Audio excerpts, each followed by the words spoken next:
Show some love to my new homie, Ricco Barrino. What up, man? What's going on with you? Just trying to make it. Thank you for joining me tonight. Hey, the pleasure's all mine, man. I'm really blessed to be on the phone with you and definitely, share what's going on with me with you. Absolutely. Now, we have so much to talk about in just so little time, so we're just going to jump right into it. I saw you and your sister Fantaisa on the 8th here in Atlanta. You guys rocked that along with TGT, and you guys really know how to put on a show. You in particular had the crowd going. I just want to know, where do you guys pick it up at? Like, how do you guys just can get the crowd going like? Well, I mean, my thing is, I think it's more of a God-given talent mixed with the fear of being booed. You know what I mean? I think the ticket is to be able to hold someone's attention, and when you finally grasp the philosophy of doing so, it comes natural. Now, I'm just going to jump into it and just ask you, speaking of the show was amazing despite having some sound issues. Now, another blogger who I had a little beef with, but that's neither here nor there, said that some shade was thrown at Fantaisa, and TGT purposely did not allow her nor her band to do a sound check. So set the record straight. What happened? Wow. Actually, it really had nothing to do with TGT. Basically, what happened was someone somewhere in the building felt the need to call the shot. It definitely wasn't, TGT. They definitely apologized. They really didn't even know what was going on. And, of course, you were there, so you knew it even took them a minute to get on stage. So, things like that happen. You're going to have people who are trying to help out someone else, and by doing so, they want to do something which we would call shady, even though they think it's good for what's trying to be accomplished is still shady. So we're going to get through it, and we're going to keep rocking out. Was anyone able to do a sound check? Because not only did Fantaisa perform or TGT perform, you performed, and there were 3 other performers before you. Was anyone able to do a sound check? As far as I know, I'm not sure. I think TGT may have, been able to do a sound check, of course, only because when you've chosen to be a headliner, they allow you to go first, which means you just may get more time. I know when I showed up, their equipment, their instruments were already set up, so I'm assuming that they did get a sound check. And it's good you say that, because now it shows the bloggers, it shows everyone, that's listening, that I really pay dues. Initially, I came to do a sound check, and it all went bad. I ended up, sitting on the side of the stage. Really, no one was there. The only people who were there were people who set up the equipment, and they were trying to get that together, but no one was there but me in the cold venue with gym shorts, a T-shirt on, and I literally sat there and waited from the time the doors opened till the time it was time for me to put clothes on.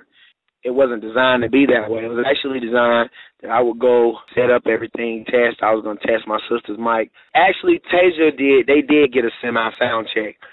They were able to check the instruments, but as far as me touching the mic at all, I didn't, Tasia was still at the hotel, but I didn't touch the mic at all. I'm really doubling up on paying dues, because I sat there and waited, never touched the mic, and now it becomes a very scary situation because it's critical.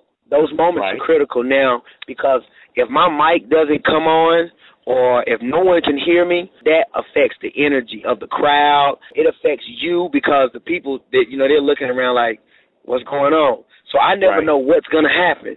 And it was basically one of those situations, but God, he pulled through. Many are wondering, why did Fantaisa open up for TGT?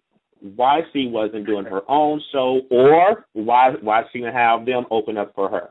At the end of the day, it's about, some people feel like they're owed those type of things. Some people want to feel like, well, I put in this much work, these amount of years, so, it should be us. And that's perfectly cool. Where we come from, if you want us to go first, then prepare. Prepare to get what you ask for. That's like you were in a fight and you tell somebody, go ahead, hit me in the face first. That's the only way I'm going to fight you. Well, let's look at the odds of you. You may get knocked out. And you can't fight back. So, I don't know. I think it's all in friendly competition.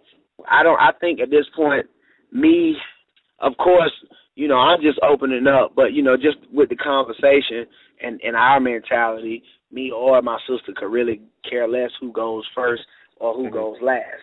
I do know it's harder to go last, but if that's what you want to do, if you don't see the outcome, then that's you being blind. So, again, it's all friendly competition. It's a lot of family on the road, us and TGT. I know a lot of the musicians, we came up, a lot of them have came through, and we've built relationships together, rather be in the studio or on the stage. And so, I guess, my thing is I'm just blessed to have the opportunity. I'm not the one to call the shots, and I let them handle that. Going to you now, let's go back a few years. What happened with you and American Idol? To be honest, Jay, it wasn't for me. And I'm quite sure you've seen my show. I wouldn't put Otis Redding or Al Green on American Idol. You know what I mean? It's just to me, I don't see myself as a dancing through the tulips type of guy, and I don't like to be judged. With that being said, I wasn't designed. I just wasn't made for American Idol because I'm just one of those people. I don't want you to judge me.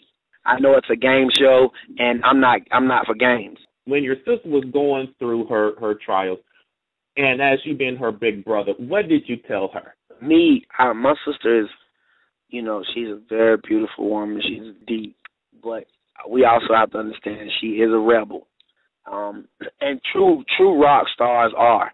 If we look over the history in the course of time, it's a lot of rebels who have gone before us. Jimi Hendrix was a rebel. A lot of rock stars are rebels. Even Michael Jackson was a rebel in his own right. And they, sometimes they made decisions, rather they gave it thought, or either they didn't give it thought and they didn't care after that. Some things they did care about, some things they didn't. So with that being said, I knew what she was. I knew she was something special. And I was more the brother who would, instead of, pointing fingers and say, I told you so, or kind of, console her when she needed it. But I would kind of sit back because I feel like sometimes experience is the best teacher. And it also taught me just by watching it, and that we're going to go beyond Fantasia. We're gonna say Fantasia and T.I. I just kind of sat back and just kind of watched just to see, because I knew God had it.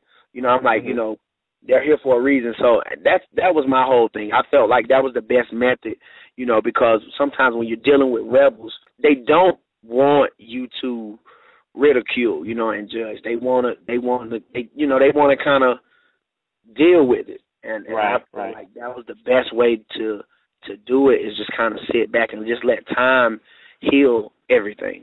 Did you ever like Antoine? Yeah, Antoine was cool with me because, I'm not, and I don't want to play the great guy role, but that's just how I am. I get a lot of who I am from my mom.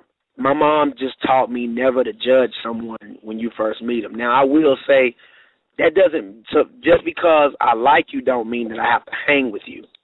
I love everyone. That doesn't mean that I like your way, and my thing is, if I feel like, when it comes to women, I've had my share. I just always left those type of things alone. If she asks for my advice, I will always give it. But as far as just being in her business and just causing drama and controversy was something that I knew that, the more I did that, the longer it was going to last. Now, it all goes back with me just sitting and letting time heal everything. Did you ever see through him? Jay, I see through a lot of people. You know what I mean? I'm going to leave it at that. In this industry, I'm sure you know all too well, you get a lot of that. You get new people in your face every day. And, that's one thing that God blessed me with. He blessed me with the ability to see through people. And so, again, when you see me, you might see me with my team. Other than that, I'm always alone, because I understand that people have a lot of motives, and objectives for why they're around, and I do that with all my siblings.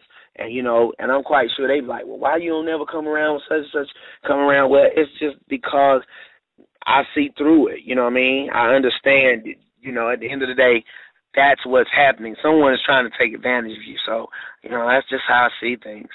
And I understand now that you and Brian Angel from Day 26, you guys were in the studio recently. Yeah. Brian, just give me the exclusive. What's going on with y'all? Me and Brian, the whole proposition of me being able to work on a couple of projects with Brian and shout out to to the DJs that wanted to kind of see us come together and just let's do something different.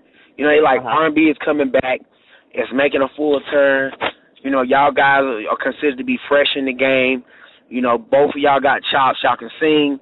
Let's get in there and just kind of put stuff together. So, right now I'm just gonna say that I've definitely turned the stove on, and I've definitely set up the crock pot, and I'm gonna try to see if I can come up with something and see if we can have something that everybody in the world is gonna like. But the track "Go Ahead," ooh, that's a hot track right there. That is a hot track, and you have a hit, especially with the ladies on this one.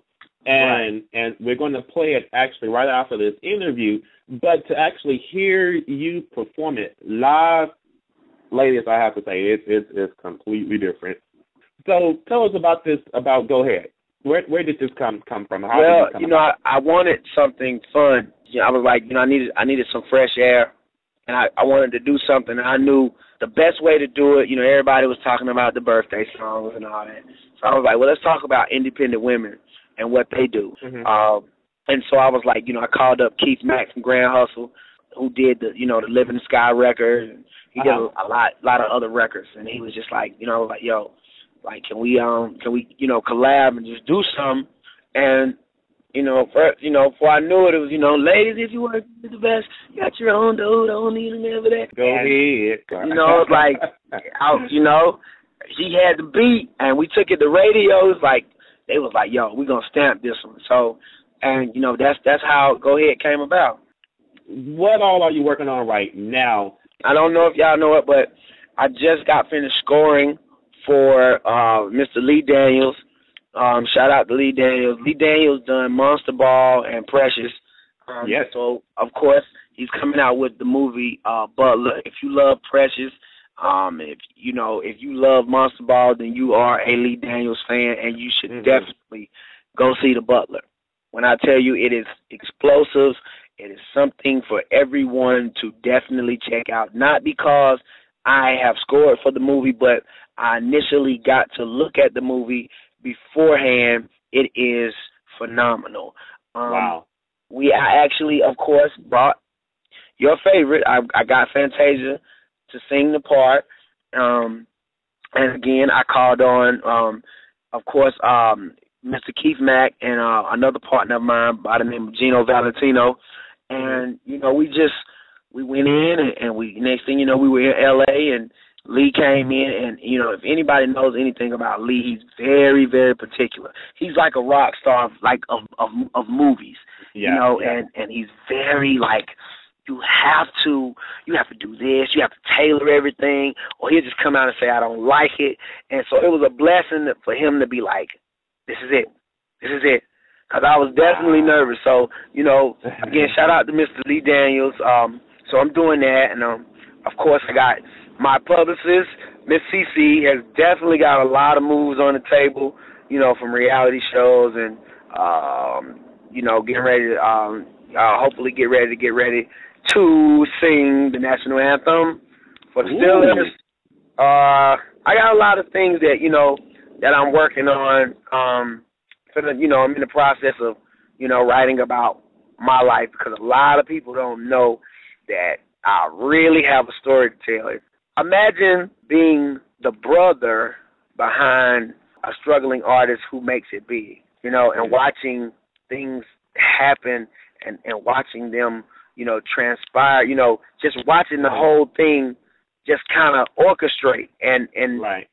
You know, and being able to go through all that I went through, the abuse, you'll see. The book is coming soon. When it comes out, I want a copy. I'm going to read it. And You'll be the first. You know, all right. And who will get the exclusive interview, Ricco?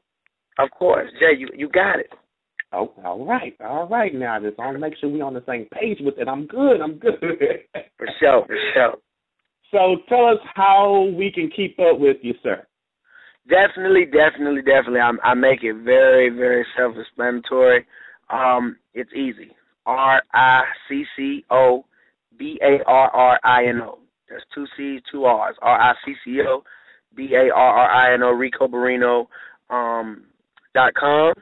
Ricco Barrino at Twitter. Ricco Barrino Facebook. Of course, for booking, Ricco Barrino booking at Gmail, etc. Google me. I mean, that's all I can say. All right. Well, Ricco, thank you so much for joining me. It's been a pleasure. And we are going to keep up with you, and we can't wait until that book comes out. But right now, guys, in the meantime, stay tuned because Go Ahead is about to start.